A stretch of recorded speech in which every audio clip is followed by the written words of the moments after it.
Salut la team, c'est Fishman. On se retrouve aujourd'hui pour une toute nouvelle vidéo explication montage suivie d'une petite action de pêche pour présenter tout cela en détail. Donc comme ça a été demandé précédemment dans une de mes anciennes vidéos, on m'a demandé de faire une présentation de mon montage. Je vais le faire aujourd'hui. Alors aujourd'hui je me retrouve sur une petite rivière, donc je vais vous présenter le montage, enfin mon montage petite rivière que j'estime être pas mal. Donc alors je commence, je vous présente ma canne, une canne en 3,80 m avec une action de pointe hyper souple. Voilà. Moi je pêche toutes les rivières avec une 3,80 m parce que je pêche pas vraiment les tout petits ruisseaux. Donc j'estime me débrouiller convenablement avec cette canne. Je suis habitué à elle, donc elle m'évite de faire beaucoup d'erreurs. Le fait de changer beaucoup de matériel, je trouve que c'est, enfin, pour ma part, hein, ça peut me faire faire pas mal d'erreurs et perdre des poissons. Donc je présente tout de suite. Alors en corde-ligne, je suis en 14 centièmes parce que quand même on peut avoir de jolis poissons sur ce petit cours d'eau, sur ce type de petit cours d'eau là. Et alors nous sommes à l'étiage, très important, faut être très discret. Alors j'utilise le PVDF qui est un fluorocarbone qui résiste vraiment bien à l'abrasion et que j'utilise ici en 10 centièmes, qui a pas mal de résistance et qui peut combattre de jolis poissons dans ce type de cours d'eau. Voilà. Alors entre les deux, je mets un micro émerillon. Voilà. Voilà, donc je vais vous présenter en détail. Alors pour raccorder le corps de ligne au bas de ligne, j'utilise un micro émerillon. Là je suis parti sur un 10 centièmes PVDF qui est un fluorocarbone qui est très résistant à l'abrasion, que j'utilise beaucoup, qui me permet de ne pas perdre des poissons que je perdais avant sur des nylons. Voilà, dû au frottement sur les cailloux, il est très résistant. Voilà, donc en longueur de bas de ligne pour ce type de ruisseau, enfin de petits cours d'eau, je mets à peu près 80 cm. Ensuite je vais pêcher à 2 nymphes.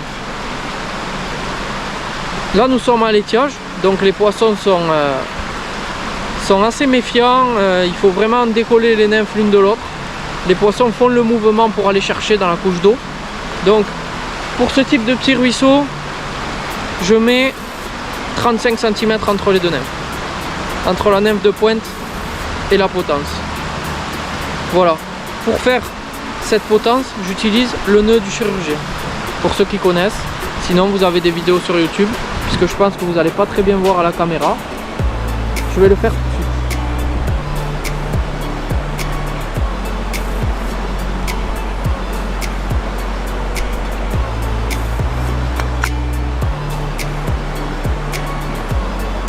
Voilà, là on est à peu près à 35. Mon nœud, je le veux ici. Hop. Je le montre,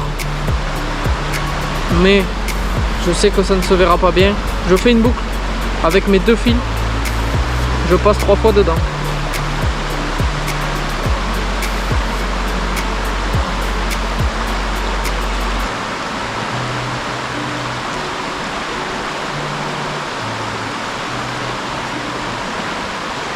Trois fois, c'est suffisant.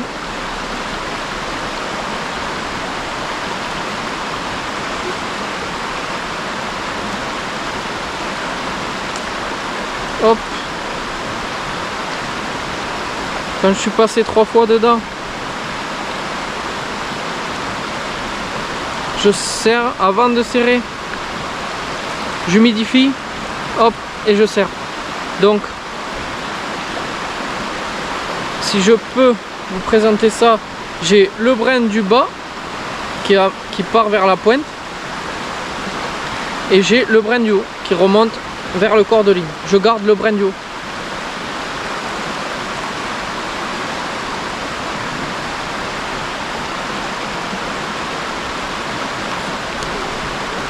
Le brin du haut, pourquoi? Pour avoir une meilleure présentation de l'appât lors de la dérive. Voilà, voilà pour le montage. Voilà donc les amis, je vous présente le montage. Raccord émerillon, corps de ligne 14 centièmes, bas de ligne 10 centièmes fluorocarbone qui résiste bien à l'abrasion. 80 cm de bas de ligne en 10 centièmes pour ce type de cours d'eau. Une potence à 35 cm de la pointe, car nous sommes à l'étiage, les poissons se déplacent dans la couche d'eau pour aller chercher l'appât. Et maintenant, nous allons passer au montage des nymphes. Alors pour le montage des nymphes, il n'y a pas de secret, il n'y a pas de... à moins de connaître la rivière. Celle-ci, je ne la connais pas, je suis en vacances dans le secteur, donc ça va être la première fois que je la pêche. Donc je vais partir sur des nymphes en quoi j'ai confiance. C'est une question de conviction, on peut dire. Donc voilà, je vais partir sur des coloris assez naturels pour commencer, puisque j'ai vu quelques éclosions. Donc je monte les nymphes et je vous reprends tout de suite. Alors les amis, je vais attaquer la pêche. Voilà, donc je remonte le montage. Une nymphe en pointe sur du 10 centièmes, 35 cm plus haut, une autre nymphe en potence. On prend bien le brin du haut lors du nœud du chirurgien. Ça c'est mon avis, c'est partagé je sais, mais ça reste mon avis. Et ensuite au total on a 80 cm de bas de ligne avant le raccord bas de ligne 10 centièmes, émerillon et corps de ligne 14 centièmes. Voilà. Pour la visibilité, j'utilise pas de rigoletto parce que j'estime que ça casse ma dérive. Donc moi j'utilise de la peinture à bouchon qui s'enlève facilement en grattant avec l'ongle et qui peut être positionnée à n'importe quelle hauteur sur le bas de ligne ou sur le corps de ligne suivant la profondeur d'eau à pêcher. Donc à partir de maintenant, j'attaque la pêche. On se retrouve tout de suite au bord de l'eau. Là on a un trou. On va essayer d'y aller. Hop. Hop. C'est piqué. Voilà. Ouais, bien entendu, hein, c'est des petits poissons. Et d'ailleurs, c'est pas une truite. C'est pas une truite. Hop.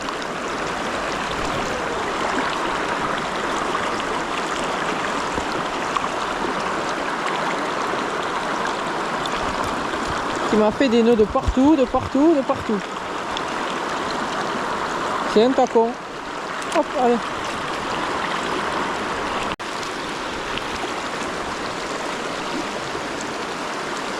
Là c'est piqué.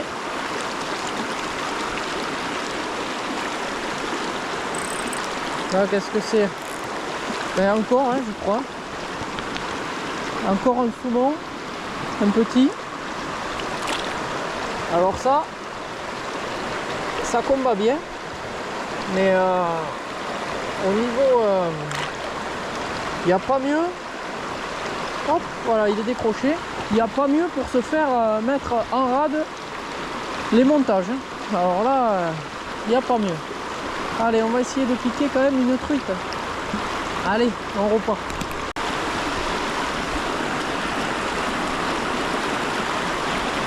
Ah, c'est piqué.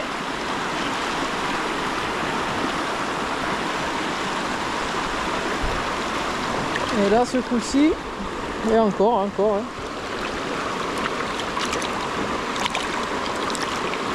Ça doit être gavé. Les petits saumons. Les vraies savonnettes.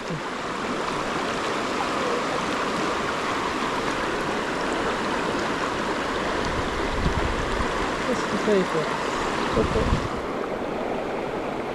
Qu'est-ce que c'est? Allez, hop.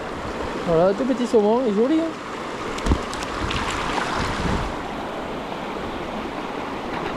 J'ai la ligne en vrac, mais j'ai la flemme. Allez, encore. Hein. Bon là, à part ça, je crois que... Je sais pas pourquoi il y en a autant.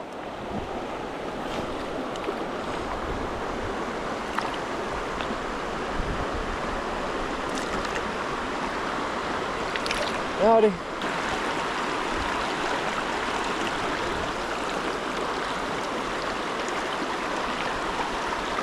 Là c'est peut-être pas ça. Voilà. C'est quand même plus joli là. Quand même plus joli. Ça combat un peu mieux. Alors je sais pas. Ah, c'était une truite décrochée. Et la ligne en vrac. Allez, c'est reparti, on va remonter. Donc là, je viens de piquer une truite d'à peu près 25 cm, un joli poisson pour le cours d'eau que je décroche. Donc je voulais revenir sur quelque chose là pour parce qu'il faut aborder le sujet. Durant ces périodes-là, les périodes d'étiage, moi je conseille fortement de pêcher avec des petites nymphes, toutes petites nymphes. Là je pêche avec en potence un hameçon de 22. Bon, je décroche beaucoup, c'est vrai, mais alors, soit il y a deux possibilités, soit on ne pique pas de poisson parce qu'on a des nymphes trop grosses, puisqu'à l'étiage on a beaucoup de petits insectes, soit on touche beaucoup de poissons, mais on en décroche beaucoup aussi. Mais qu'est-ce que c'est l'important au final? Moi je pense que l'important c'est d'avoir séduit le poisson, d'avoir pris la touche, d'avoir pris des sensations, des émotions, même si on les rate, qu'on les décroche, quoi, ça fait partie de la pêche, mais au moins on aura été occupé toute la partie de pêche à prendre des touches, comprendre, voir le positionnement et franchement je pense que le mieux c'est de partir sur des petites nymphes durant ces périodes là. Voilà. Bon allez, on reprend la pêche.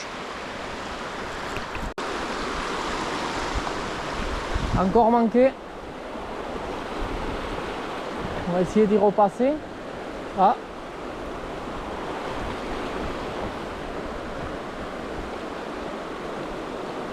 On va essayer d'y repasser.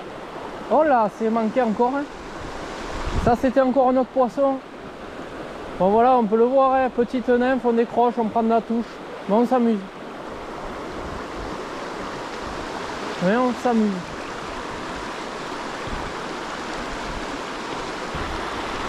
Alors aussi, il y a une méthode. Bon, la méthode de l'arbalète, hein, vous la connaissez tous. Hein. Surtout avec ces cannes souples là. Vous tenez votre nymphe dans la main. Le bout du sillon, comme ça il n'y a pas de mouvement brusque au-dessus de l'eau, vous voyez, hop, les nymphes elles sont propulsées où on souhaite. À partir du moment qu'on commence à maîtriser un peu la technique, on peut envoyer la nymphe vraiment où on souhaite. Là-bas je souhaite viser le remous, hop, j'y suis dedans, ça pêche, ça pêche. Pensez-y, il y a des coups qu'on se foire tout seul avec la discrétion, surtout dans ces petits cours d'eau là. Voilà, là je pêche l'autre coup.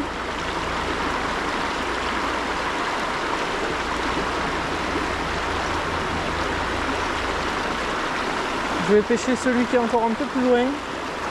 Je prends un peu de fil et je pêche les moutons en face. Voilà, hop, là j'y suis. Et là, je peux entamer ma dérive.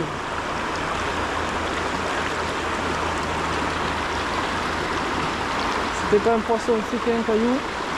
Je vais pêcher la veine, la toute dernière du fond. Hop, j'y suis dedans, ça passe. Hop, c'est décroché. On va essayer d'y remettre un petit coup. Donc s'il n'y a pas un autre poisson, on va essayer de tomber un peu plus haut. Voilà. Ah, on n'est pas trop mal.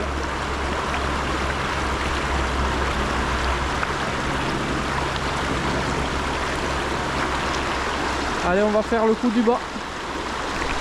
Ah bon, on a un beau courant, mais il n'y a pas de risque que le sillon passe par-dessus. Donc on peut balancer. C'est piqué. Juste devant le caillou, hop, décroché. Allez. Donc là les amis, je vais attaquer un coup là, juste en face. C'est juste derrière ces rochers, une belle veine. Bon, je vais vous montrer en vidéo un peu comment j'aborde cette veine. Donc déjà, je vais l'aborder par en bas. Voilà, comme les truites ont la tête face au courant de la veine qui arrive là-bas, l'alimentation arrive là-bas. Donc j'arrive par derrière, dans ces petits cours d'eau, toujours. Là je l'ai pêché en descendant parce que j'avais pas trop le choix, j'avais une réserve au-dessus. Donc voilà, et puis j'ai fait le flemmard. Mais il faut attaquer les cours d'eau de ce type par derrière, je pense, c'est mon avis. Allez, c'est parti, j'attaque et je vous montre.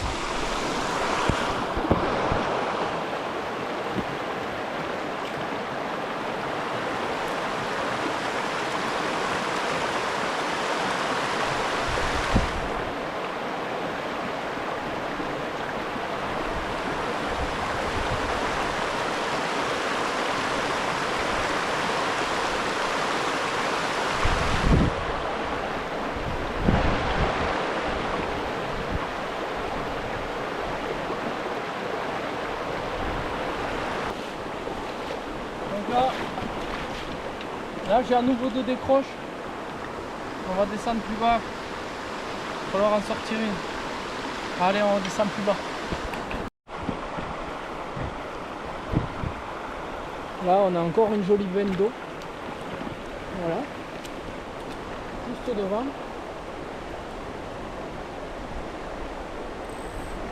On va essayer d'attaquer.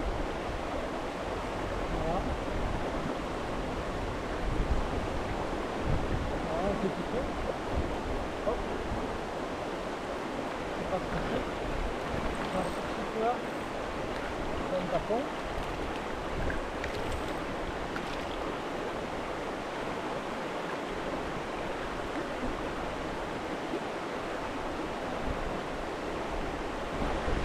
Petit tapon.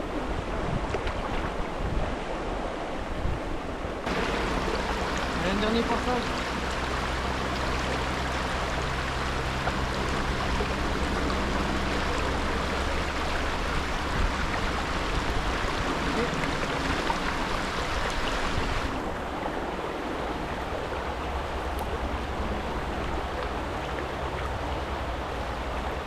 Encore.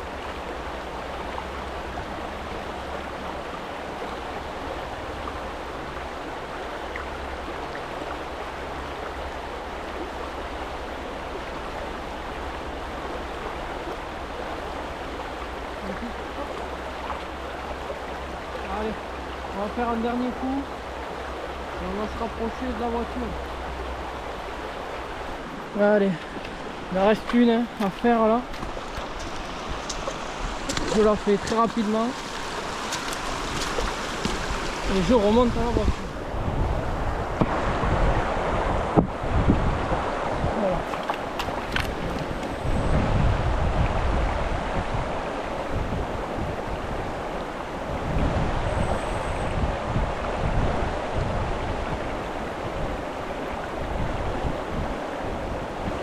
Ah, c'est manqué.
Bon, elle m'a fait galérer.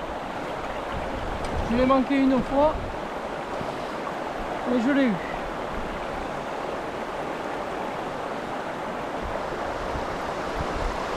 Très bien piqué. Piqué au bord. La dernière dérive a fini par payer. Alors, la dernière dérive nous a permis d'attraper une belle truite de ce petit ruisseau.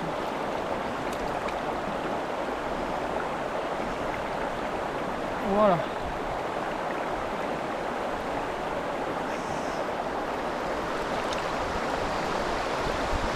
Voilà une belle truite. Il doit faire 22. À peu près 22 cm. Magnifique couleur. Hop. Et qu'on va remettre à l'eau.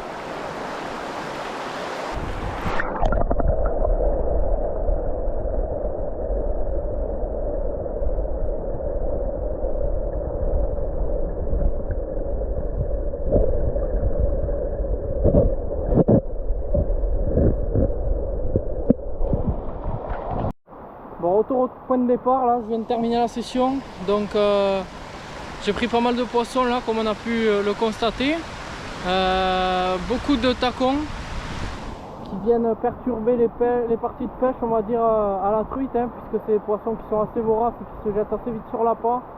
Bon, c'est le jeu, je connaissais pas la rivière, mais bon, on va pas se plaindre, il y a du poisson, hein.